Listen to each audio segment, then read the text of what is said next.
But luckily my body's kind of like chilling. It's remembering how to do this. The hardest thing I think for me is like getting comfortable. Well, the hardest thing is losing my ability to function how I was before. That is hard on you. It's definitely been an emotional struggle. You've been incredibly supportive of me.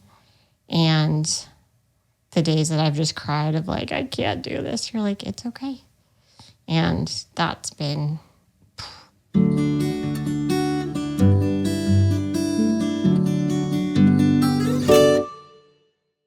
So this is episode 5, right? Yep. Episode 5. Okay.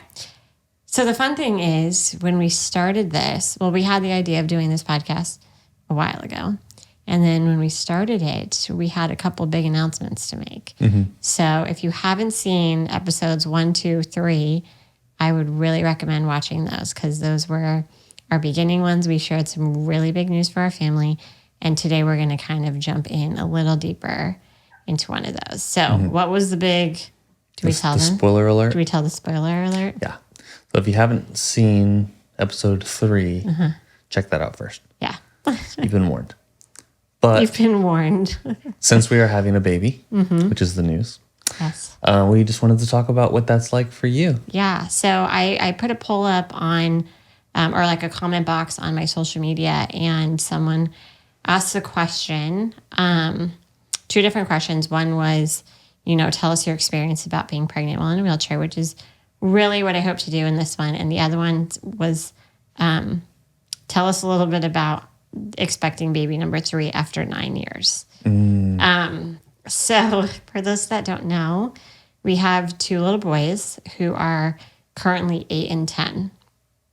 And we were kind of in a place where we were done, but we were like, okay. How would you explain the season we were in before we found out we were pregnant? Well, just kind of chugging along. I feel like things are moving in the right directions and all that kind of stuff, especially career-wise, where we're making progress and getting towards some of these goals and stuff like that. That's where I think it was the biggest shock for us. Is like, oh, yeah, break. Yeah, I think we were basically at like, we were okay if we were going to have another one, obviously, but wasn't the goal. Yeah, like we weren't actively trying. No. For those of you that are married and adults know what that means. We weren't like checking ovulation. We weren't doing any of that. We had some friends who had asked us, like, do you guys want more kids? And it's not... We've been talking about this for a long time. Yeah. Because you were a little bit more like, yes, I wanted to have more. And I'm a little bit more like, okay, I think we might have enough on our plates. I didn't feel done, but I also was like, man, we're in a different season. Like, our kids are older. Our kids are in elementary school, and we're just kind of rocking and rolling. About to go to middle. Yeah, and we were just kind of, you've been busy with your career stuff, and my stuff's been taken off. So it's like, not that the baby puts a hold to that, but it just shifts things. Yeah. And so we weren't thinking, let's have a baby. In fact, we got a puppy. So the funny thing is, if you follow us on social media, we got a really cute dog. He's literally so cute. He's in the room with us. But she went on something. I asked Jake, I was like, can we get a dog? And it was a little bit of this like back and forth discussion. And finally we were both like, the kids are old enough. We're not going to have any more babies.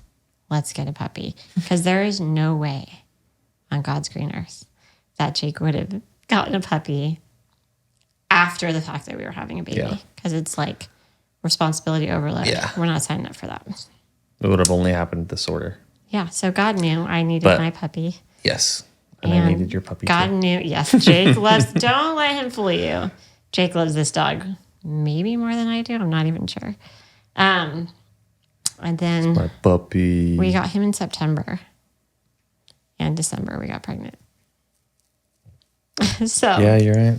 And kind of our response to everything. Like we had said, we weren't totally planning this, but we weren't preventing it. And we were just kind of like, what happens, happens. Like we were trusting that whatever route it went. And, we're older. Significantly older. Well, our kids are going to be 9 and 10, almost 11 I know. by the time baby number 3 gets here. And that is crazy. It's a pretty big gap. But the people that have encouraged us have told us the big gap is really cool to watch the older kids love on the new baby in a new way. And it's really helpful to have extra hands. Mm-hmm. So, but let's talk about that first initial shock. Oh man, it felt surreal. Like, I mean, I still can't fully imagine I think for what guys, she's like. I think guys and girls are different. I feel her every day, and I'm growing, and my body's changing, and so it's like real right now. Yeah. And I think a lot of times for the dads, it's like not real till they're holding the baby in their arms. Absolutely. So. Yeah, it's all still kind of in that, like when you're planning a trip or something, and you're like, you can think what it might be like, but you don't know until you're there. Yeah. And like, is it going to be an awful trip or a great trip? Yeah. You don't know. But yeah, very, very exciting. A lot of shock. Yeah, those first. So, let me explain. Not to get into too much TMI of body stuff or anything, but I'm not super regular. And so it wasn't a shock that, I wasn't having my period and stuff, but we were noticing some changes in my body. I especially. And I told Jake one time we were actually out, we were snowed in at a friend's house, basically like a snow trip. And I just was really struggling to use my hands, my energy, even holding my neck up, like a lot of things shifted really fast. And I told him, I remember looking at him and I said, if I'm not pregnant, something is wildly wrong, because I'm used to the slow progression of my disease. But this hit me like overnight and a little alarming. And so you were like, oh, there's no way. Like, we kind of were in denial for a couple days. No, that would be too much of a life change. There's no way that's possible. So we finished out the trip, and I remember our friends were like, because we were expressing it like out loud, like something's up with my body. Like, I don't know what's going on. And they're like, do you want to take a pregnancy test? And we were both like, no, we're fine. Let's enjoy our trip. I also knew whatever the outcome takes an emotional toll on you. And so I didn't want to do that there, at the time. Yeah, it was a lot to process. And we took, 3 tests? So we came home and we took a test and it was like kind of faint. Mm-hmm. And I was like, I remember, and he has to help me do everything. So it's no surprise for him. So I pee on the stick. I'm sitting there still. He's reading it on the counter, and I'm like, I can feel like our hearts are pounding. And I'm like, so? He's like, well, there's a line there. And I'm like, it was so faint. It was so like faint. Yes, it was there. And then you showed it to Shayna. I showed it to one of my best friends who's, like a nurse or something. She's like, that's 100%. But we're looking at it thinking like, maybe it's like just. So we took a second one because there were two. There were 2 in the pack. I took another one like the next day. And then I finally was like, I need you to get one that says pregnant or not pregnant. Yeah, we got the English one. Can't read the blurry lines. Man. So we took 3 and we knew. At that point, we knew. Yeah. And I remember us just being like, okay, here we go. Like, it's not like this is a total shock, but it's a total shock. Yeah. And so. A lot of panicking. Mm-hmm. I bought a base. He goes into a little bit of panic mode when we had Shy, he bought some really expensive Yeah, I recording did. gear in the I never in the even used that. hospital. I bought some like outboard compressor for like vocals or something, but it needed this like specific adapter that I never obtained. But I just stress bought because like this is gonna help me, and I need this now. Didn't help. Didn't have anything to do Didn't with the help. baby. No, but the fretless bass. I mean, not fretless, but the bass I've used several times. Yeah. So, welcome, baby. You got a new bass. No, I'm just kidding. But it was just a lot of shock in the beginning. Yeah. So that a lot was of emotions. a lot of emotions. This was in January, right around your birthday. Yeah. And the other thing was part of this journey that was really unique is, so Jake and I decided, hey, let's just wait a little bit. We need to go see the doctor, figure out how we're going to tell our family. And we went to not yet my high risk MFM doctor. Yeah, just your regular. Just my regular lady OBGYN. doctor. Yeah.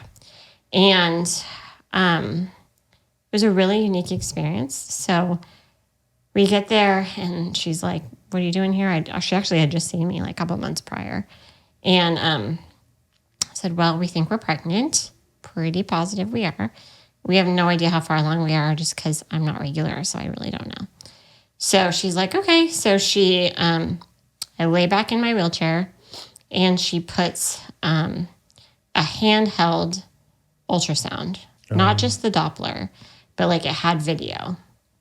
And so she puts it on her belly and we hear the heartbeat, which is always a beautiful. She found it right away. Right away. She's There like, it oh, is. strong. Beautiful heartbeat. There it is. We'll take some measurements so we know how far along you are. And she slides over a couple inches and I'm looking at her face and Jake's looking at her and she's like, And we're like, what the heck does that mean? Like, and she's like, there's something else in there. And we were like, I could have fallen out of my chair. I was like, so what do you mean something else? A Lego? Yeah. A Lego? Yeah. A cupcake? What's in there, And the baby is like, we were 8 weeks We were along? 8 weeks. So super tiny. Yeah, I forget what the measurements are. Baby's itsy bitsy, and it's like the same size as baby. So it's equivalent to the baby, and it's in a sack. And she's like, there's 2 things in there. And we are like, are you trying to say twins? Like, Yeah. what Spit are it you out. saying? Spit it out, lady. And then she says, which reminded me of our favorite movie, Baby Mama. She goes, I just don't like the look. I just don't like the shape of your uterus. She didn't say that. But she goes, I don't know. I don't like this. Uh-huh. And that is a terrible feeling. Yeah, we left that appointment really feeling like, I was shaking in my bones. Yeah. yes, we're 100% pregnant, and there's something wrong. Yeah. Like, there was a very fearful, somewhere in like the But baby's- with no answers. Or no, like, it could possibly be this. Yeah, she just really didn't want to talk about it. She did not want to talk about it. She pointed us directly to a specialist, which I was like, I could have told you I needed to see a specialist. Not for these reasons. Yeah, later on we would have to anyways. But. Right. So she sent us to a doctor who specializes in early pregnancy.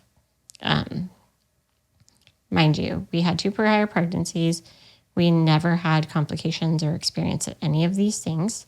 So it's all new to us. Luckily, we have a best friend who is, this is what she does for a living. Yeah, nurse practitioner. And so, was a nurse for women's, labor and delivery for years and years. So I call her and I'm like, I need you to tell me what's going on. Fast forward through about 3 weeks of multiple, 10 doctor's appointments all over Nashville.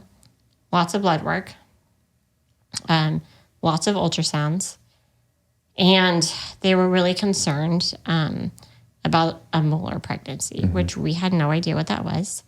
Well, let me rephrase that. One doctor was concerned about that.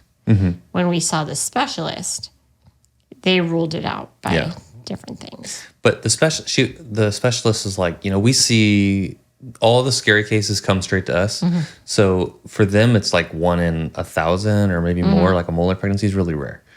But to these specialists, it's like 1 in 100. Yeah, Like they see them a lot more. Like, it doesn't look like that to us. Right. So that was relieving. That was really relieving because there were a lot of signs showing that it could have been that. And we discovered in this process that molar pregnancies are very dangerous for baby, for mom. Well, they're fatal for baby and can be fatal for mom. So we were presented with a lot of different things. And it was really scary. Nobody knew we were really going through that. So it was like just the two of us every day, like processing, what does this mean? What decisions are we making? What is this like? What is all this? And so once we got cleared, we hit about 12 weeks. It was much easier to like sit in the good news of we're having a baby. Yeah. Because it went from, oh my gosh, what are we going to do? To, oh my gosh, is our baby going to be okay? Yeah. To, we're having a baby. Yeah. We're okay. Yeah. Yeah. Weird roller coaster. It was a very big roller coaster. And again, it's like, I know so many women who do go through this, and it's a behind closed doors thing, and it's like emotionally a lot. A lot. Because you were, waiting to get to be a certain point before it was like, hey, we're going to talk about it and stuff. Because that first trimester is actually a pretty vulnerable place, huh? Yeah. So we got through that first trimester. My first trimester, I was on top of all the emotional stuff. Yeah. I was so tired. Yeah. They did my blood work, and my hormones were double what they should be, my HCG level, which later indicated, they kind of explained to us, well, we really think that second thing in there and the sac and everything was actually a vanishing twin, which kind of explained it a couple different things that they had seen. Yeah, because you had really high HCG levels, which means like there's more babies. Yeah, and like my body was like on way overload. Yeah. And so you were nauseous all the time and tired all the time. I was nauseous all the time. That is not like you. I wanted to nap every single day, and I hate naps. I'm all about it. I think people who nap are weird and lazy. No, I'm just kidding. And I just wanted to sleep all day, and nobody knew I was pregnant. So it was also like this weird, like, in my head, I thought everyone's like, why is Megan sleeping? Nobody probably noticed. So yeah, we got through that first trimester. And I think... But yeah, that vanishing twin thing, like it basically is like something kind of went wrong in the development process, and your body essentially absorbs.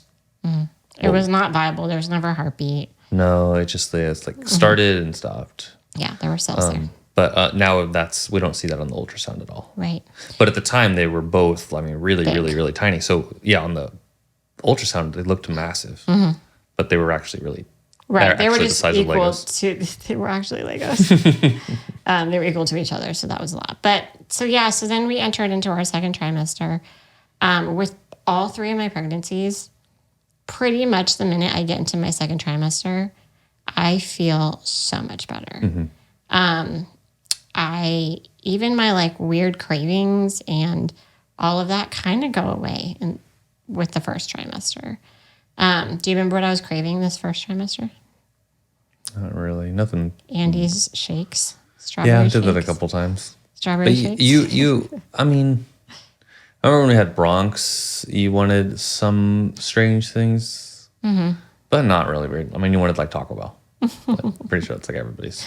I wanted Sonic chili cheese tots. That's right. With Bronx? Every day. All the time. Yeah, gross now. But yeah, so pretty much where we're at now with my pregnancy, for those that are like curious, is I'm going to carry till term, and then we have a planned C-section. A lot of that is still unknown, so we'll kind of give more of an update as we get closer to that. But my biggest challenges, I don't want to say struggles, but like just a unique situation, is obviously space. You'll probably see me laying back a lot more. I've lost a lot of muscle in my hands and just like overall strength. It kind of what takes it out of me. And it happened with both boys. Mind you, I'm 35 now, which can we talk about how rude that they call me a geriatric pregnancy? Yeah, that's the classification. Rude. Rude. I'm still young. I'm still cool. It's better than ancient. They couldn't say like advanced or like mature. I think advanced maternal age is another term. I Right? think that's what we've given ourselves Oh, we because had we to couldn't rename it? handle geriatric. Some geriatric, and I've had some blood pressure issues, different things like that comes with older age. Yeah. But luckily my body's kind of like chilling. It's remembering how to do this. The hardest thing I think for me is like getting comfortable. Well, the hardest thing is losing my ability to function how I was before. That is hard on you. It's definitely been an emotional struggle. You've been incredibly supportive of me, and the days that I've just cried of like, I can't do this, you're like, it's okay. And that's been, man, I could not. Well, I do it really without think you. it's going to come back. Yeah. But even if it doesn't, That's what you always tell me. I'm just going to roll with it. Right. And I'm just getting bigger and bigger. This basketball in here. And so carrying me, So it's like being Lifting me? full all the time. it's like I'm just Yes. full. Double portion of fajitas all the time. Yeah, it's like I ate one of those food challenges, I'm just like, but I haven't gone to the bathroom yet. Carrying me to the bathroom, yeah. that's a challenge because our Actually, doorway just is carrying really you small. in general, because I always carry you like cradle. And now that there's a baby in between, you don't accordion together as well. Yes, and he squishes me, and I let out a lot of noises because I'm like It hurts. being squished.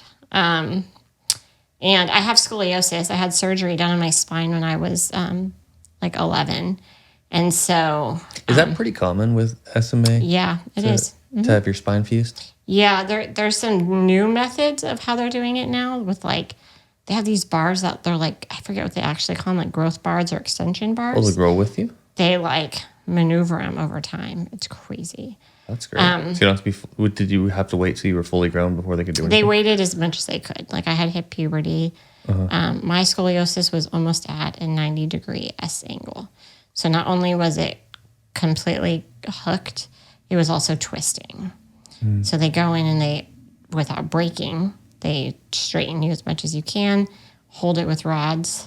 Whoa. And there's a lot of valuable stuff in there. Oh, I am like Robo Girl over here. Your spine carries everything. Yes. Dang. So, with all that being said, my hips were kind of still, even after surgery, still pretty crooked. To my body, it feels straight. But clearly, I'm not perfectly straight. So that affects where the baby grows. So, you'll see I'm kind of a little more lopsided. You Babies, kind of lean this way. the baby's a little more prominent So because you she have has more more room. room on one side. So sometimes that gets even more uncomfortable. So It looks uncomfortable. laying down feels good sometimes, and sometimes it doesn't. Yeah. Because you said, and she said she'll get into like these weird deep spots Oh on my your gosh, hip. she like buries her head in my hips and pelvis area. I'm like, what are you doing down there? That hurts so bad. She'll get her like foot up in my ribs. That's But crazy. it's crazy and the coolest thing at the same time. Like I'm really trying to, I think as you have more children, personal opinion, it's easy to just fly through the pregnancy because you have a family and you're still going and you're not just sitting here journaling every day about what it's like being pregnant like you do with your first baby. And so I'm actually 26 weeks pregnant, or almost 26 weeks. I'm 25 and something. So I'm like 6 months pregnant, which is crazy. But I just want to savor how special this opportunity is to carry a child. I know not everyone does, and it's just incredible. But it's crazy, like to think that we are having another baby. Yeah. What are your 5-minute It's thoughts? going to be fun.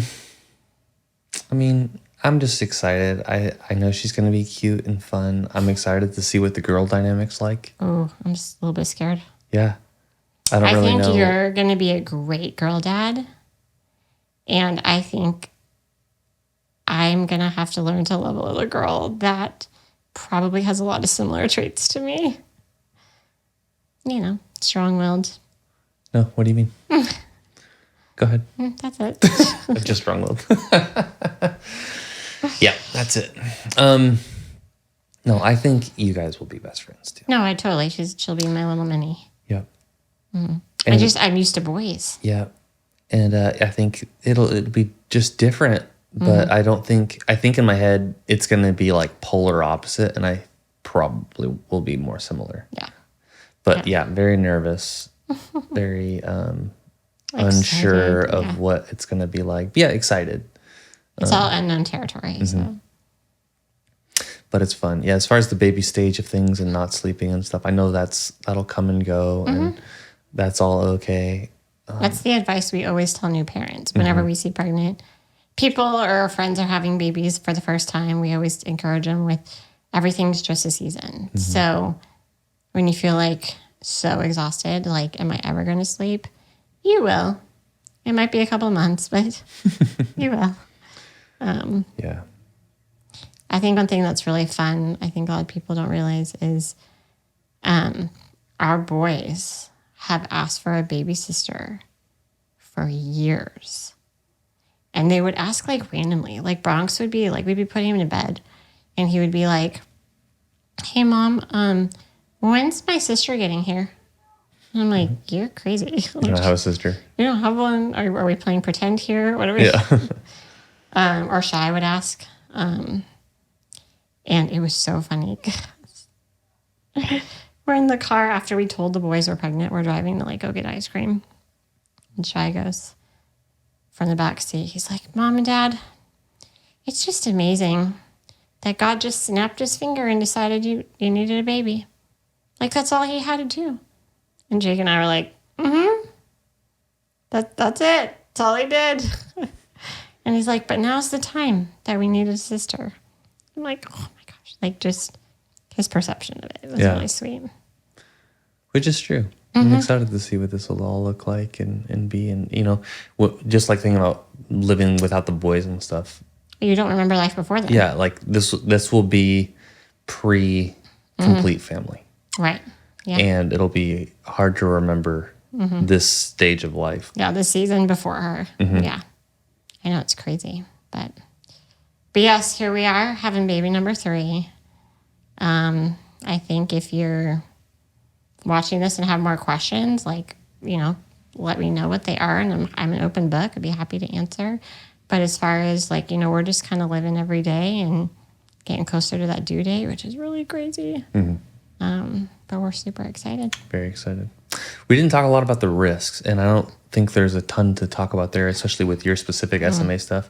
You know, and I think we have actually talked a little bit on a different podcast about getting like the approval and all that kind of stuff. Yeah, we shared a little bit about that. And actually, when I get back and we share what I get to talk about at the conference, I've been talking a lot about women's health, reproductive, transitioning to adulthood, and a couple other things. So I'll get a little more into that because I'm on a panel with 2 doctors who are very passionate about the fact that genetic testing wasn't automatically offered to us, and just what that looks like and where we should be at in the medical field with things like this. So we'll get into exciting. it. Yeah, so look forward to that.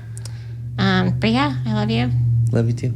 Thanks for being my number 1 supporter. Like seriously, I'm not just saying that because we're recording.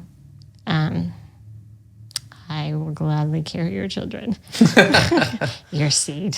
Okay. Thank you, I think. No, you've just been so supportive and so kind. And there are some days that we have scary times and scary thoughts about the future. And you just, even if you have your moments, you still are encouraging to me to just keep going. And that's all I need. Good. Yep, we're going to keep going. Keep going. All right. Well, that's a wrap for this one. Sweet.